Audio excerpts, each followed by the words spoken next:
और इस बीच बड़ी खबर, पूर्व प्रधानमंत्री मनमोहन सिंह का निधन। मनमोहन सिंह ने 92 साल की उम्र में ली अंतिम सांस। दिल्ली एम्स में भर्ती थे मनमोहन सिंह। रॉबर्ट वाड्रा ने दी मनमोहन सिंह के निधन की जानकारी। पूर्व प्रधानमंत्री मनमोहन सिंह की पत्नी एम्स में मौजूद। कुछ देर में केंद्रीय मंत्री जेपी नड्डा पहुंचेंगे एम्स। दिल्ली एम्स के अंदर और बाहर सुरक्षा बढ़ाई गई। दिल्ली पुलिस और पैरामिलिट्री फोर्स के जवान तैनात। नमस्कार, आप देख रहे हैं खबर से खबर न्यूज और मैं हूं आपके साथ बीएल सरोज। आज देश की बड़ी खबर है। आपको बता दें कि पूर्व प्रधानमंत्री मनमोहन सिंह का निधन हो गया है। देर रात गुरुवार को उन्होंने अंतिम सांस ली। एम्स में वो पिछले कई दिनों से बीमार थे। घर पे बेहोश होने के कारण उन्हें अस्पताल लाया गया और देर रात उन्होंने अंतिम सांस ली। आज उनके निधन पर प्रधानमंत्री नरेंद्र मोदी, गृह मंत्री अमित शाह और बीजेपी के जो राष्ट्रीय अध्यक्ष जेपी नड्डा उन्हें श्रद्धांजलि देने के लिए उनके आवास पर पहुंचे। प्रधानमंत्री ने कहा है कि देश ने एक सच्चा देशभक्त और एक प्रतिष्ठित नेता खो दिया है। वहीं पर विपक्ष के नेता राहुल गांधी, कांग्रेस के दिग्गज माने जाने वाले प्रधानमंत्री मनमोहन सिंह के निधन पर उन्होंने लिखा है अपने एक्स पर, ट्विटर पर। आपको बता दें कि मैंने आज अपना सच्चा मार्गदर्शक और गुरु खो दिया है। आपको बताते चले कि प्रधानमंत्री मनमोहन सिंह सबसे पहले वित्त मंत्री बने। उसके बाद 1991 से 96 में वित्त मंत्री रहे, जहां उन्होंने उदारीकरण और वैश्वीकरण की दी, या ये कहा जाए कि देश के सहित विश्व भर के माने हुए अर्थशास्त्रियों के रूप में उनकी गिनती की जाती है। और उदारीकरण की जो अर्थशास्त्र के रूप में उन्होंने शुरुआत की वित्त मंत्री के रहते हुए, नरसिम्हा राव सरकार में वित्त मंत्री रहे थे 1991 से 1996 तक। तब उन्होंने जो योजनाएं लागू की और जो आर्थिक आधारभूत ढांचा तैयार किया, वो पूरे विश्व ने उसको सलाम किया। और आपको ये भी जानकारी देते थे कि पूरे विश्व में जब मंदी का दौर था, तब उनकी आर्थिक नीतियां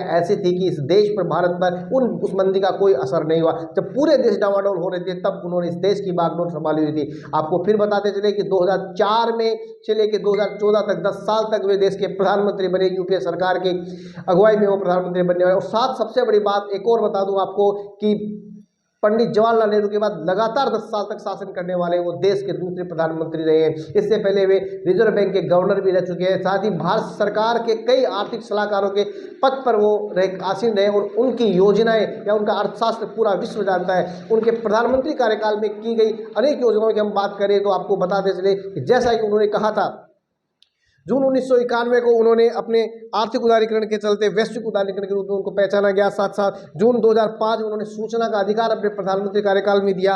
सितंबर 2005 में रोजगार गारंटी योजना वो लेकर के आए। साथ साथ आपको ये भी जानकारी देती कि मार्च 2006 में अमेरिका से उन्होंने न्यूक्लियर डील की, जो पूरे विश्व में मानी गई। और साथ ही जनवरी 2009 में आधार कार्ड पहचान के लिए, भारतीयों की पहचान के लिए आधार कार्ड की उन्होंने घोषणा की। साथ साथ अप्रैल 2010 में उन्होंने शिक्षा का अधिकार देश के लोगों को दिया। तो अनेक ऐसे कार्य रहे वैश्विक उदारीकरण के साथ साथ, आर्थिक नीतियों के साथ साथ, एक अच्छे और माने हुए अर्थशास्त्र के साथ साथ वे बहुत ही सौम्य सरल स्वभाव के नेताओं की गिनती में आते थे।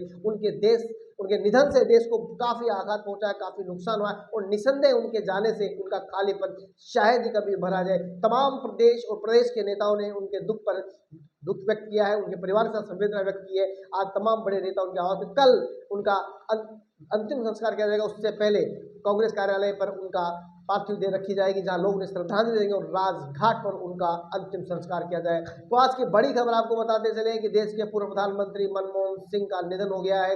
काफी समय से वो बीमार थे और उस बीमारी के चलते उन्होंने देर रात गुरुवार को अंतिम सांस ली। पूर्व प्रधानमंत्री डॉक्टर मनमोहन सिंह जी के निधन ने हम सभी के हृदय को गहरी पीड़ा पहुंचाई है। उनका जाना एक राष्ट्र के रूप में भी हमारे लिए बहुत बड़ी क्षति है। विभाजन के उस दौर में बहुत कुछ खोकर भारत आना और यहाँ जीवन के हर क्षेत्र में उपलब्धियां हासिल करना, ये सामान्य बात नहीं है। अभावों और संघर्षों से ऊपर उठकर कैसे ऊंचाइयों को हासिल किया जा सकता है, उनका जीवन ये सीख भावी पीढ़ी को देता रहेगा। एक नेक इंसान के रूप में, एक विद्वान अर्थशास्त्री के रूप में और रिफॉर्म्स के प्रति समर्पित लीडर के रूप में उन्हें हमेशा याद किया जाएगा। एक अर्थशास्त्री के रूप में उन्होंने अलग अलग स्तर पर भारत सरकार में अनेक सेवाएं दी। एक चुनौतीपूर्ण समय में उन्होंने रिजर्व बैंक के गवर्नर की भूमिका निभाई।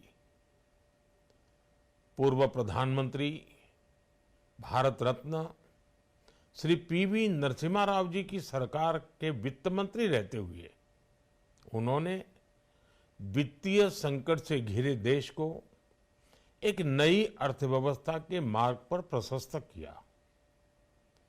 प्रधानमंत्री के रूप में देश के विकास में और प्रगति में उनके योगदान को हमेशा याद किया जाएगा। जनता के प्रति, देश के विकास के प्रति उनका जो कमिटमेंट था उसे हमेशा बहुत सम्मान से देखा जाएगा। डॉक्टर मनमोहन सिंह जी का जीवन उनकी ईमानदारी और सादगी का प्रतिबिंब था। वो विलक्षण सांसद थे। उनकी विनम्रता, सौम्यता और उनकी बौद्धिकता उनके संसदीय जीवन की पहचान बनी। मुझे याद है कि इस साल की शुरुआत में जब राज्यसभा में उनका कार्यकाल समाप्त हुआ, तब मैंने कहा था कि सांसद के रूप में डॉक्टर साहब की निष्ठा सभी के लिए प्रेरणा जैसी है। सत्र के समय अहम मौकों पर वो व्हीलचेयर पर बैठकर आते थे, अपना संसदीय दायित्व निभाते थे। दुनिया के प्रतिष्ठित संस्थानों की शिक्षा लेने और सरकार के अनेक शीर्ष पदों पर रहने के बाद भी वो अपनी सामान्य पृष्ठभूमि के मूल्यों को कभी भी नहीं भूले। दलगत राजनीति से ऊपर उठकर उन्होंने हमेशा हर दल के व्यक्ति से संपर्क रखा, सबके लिए सहज उपलब्ध रहे। जब मैं मुख्यमंत्री था तब डॉक्टर मनमोहन सिंह जी के साथ राष्ट्रीय और अंतर्राष्ट्रीय अनेक विषयों पर उनसे खुले मन से चर्चाएं होती थी। यहाँ दिल्ली आने के बाद भी मेरी उनसे समय समय पर बात होती थी, मुलाकात होती थी।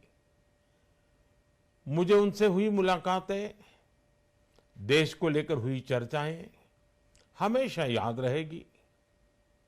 अभी जब उनका जन्मदिन था तब भी मैंने उनसे बात की थी। आज इस कठिन घड़ी में मैं उनके परिवार के प्रति अपनी संवेदनाएं व्यक्त करता हूं।